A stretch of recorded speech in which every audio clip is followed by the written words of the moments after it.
Okay નમસ્કાર. તો આજે આપણે એક ખેડૂતના ખેતરની અંદર ઊભા છીએ અને આની અંદર આપણે ઇન્ડિયા ગ્રોની પ્રોડક્ટ્સ વાપરેલી છે, બરાબર. તો એની અંદર કઈ રીતના રિઝલ્ટ છે એ આપણે ખેડૂતના જ મોઢેથી સાંભળીએ. તો તમારું નામ? સર રમેશભાઈ રાણાભાઈ અને ગામ?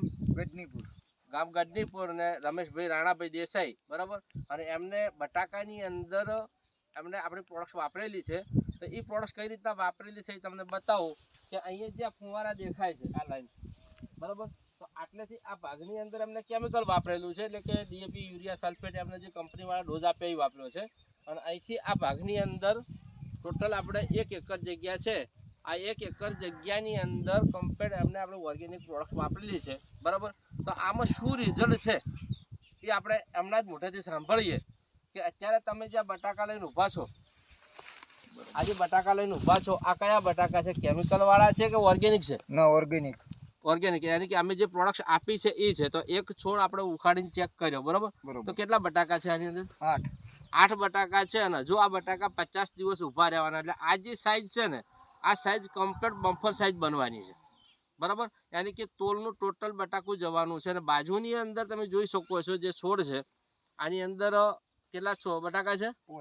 5 બટાકા છે, જેની અંદર આપણે ઓર્ગેનિક પ્રોડક્ટ્સ, ઇન્ડિયા ગ્રોની પ્રોડક્ટ્સ વાપરેલી નથી, બરાબર.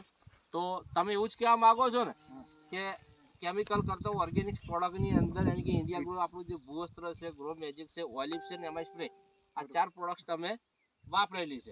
ટોટલ 3 ડોઝ આપી દીધા. 50 દિવસ થઈ ચૂક્યા છે, બરાબર. તો તમે શું કહેવા માંગો છો? અમે તો ઓર્ગેનિક વાપરવા માંગા, બરાબર. આજે તમને રિઝલ્ટ કેવું દેખાય છે? સારામાં સારું એટલે કે પેલું જે છે એના કરતા કઈ ડબલ.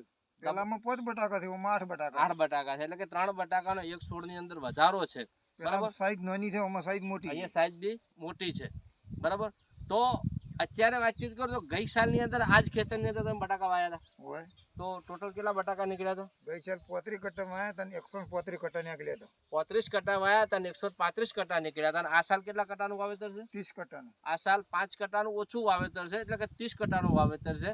અને તમને શું અંદાજ છે કેટલા નીકળશે? 312 નો ગણતરી છે, યાની કે ડબલ કરતા બી વધારે ઉત્પાદન યાની કે બટાકા નીકળવાનું ખેડૂતનો અંદાજ છે, બરાબર. અને ખેડૂતનો અંદાજ યાની કે 100% 100% જ હોય.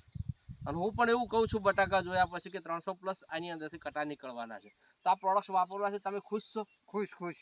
બીજા ખેડૂતોને તમે શું કહેવા માંગો છો? એ અમારા બટાકા જોઈને તેમ કે હાલ ખુશ છે કે અમે ન વાપર્યું તમે પસ્તાવો કરે મારા કાકાના છોકરોને છે કે આવતી સાલ તો આપણે એમ કે રાસાયણિકનો ઉપયોગ નહીં કરવો, રાસાયણિકનો ઉપયોગ નથી અને ઓર્ગેનિક નો કરવો છે, બરાબર. તમે બીજા ખેડૂતોને શું કહેવા માંગો છો કે આ વસ્તુ વપરાય, ઓર્ગેનિક કરાય કે ના કરાય? ના કરાય. 100%. અમે પેલા કુએ નથી કરી, ભૂલ કરી છે, પસ્તાવો થાય છે. હા, પસ્તાવો થાય છે, બરાબર. ના કે મારે એ 76 કટ્ટાનું વાવેતર છે બીજા કુએ, બરાબર.